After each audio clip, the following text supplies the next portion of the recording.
పరిపూర్ణానంద స్వామి కూడా కొద్దిసేపట్లో ఇచ్చేసినారు.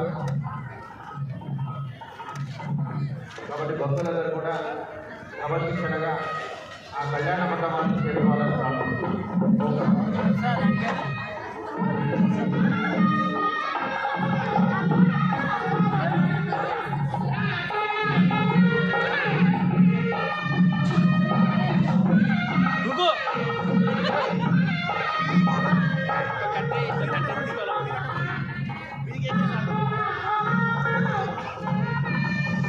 डायरेक्ट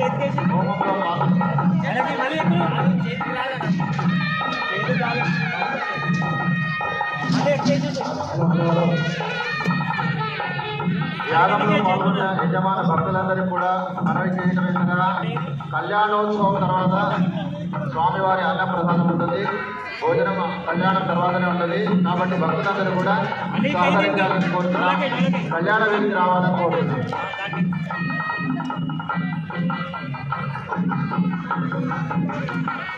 నిచ్చెన తీసినప్పుడు నిదానంగా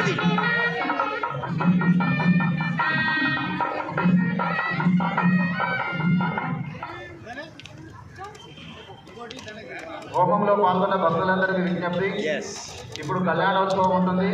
కళ్యాణం తర్వాతనే భోజనం ఉంటుంది. తర్వాత స్వామీజీ ఇచ్చేస్తున్నారు. వారి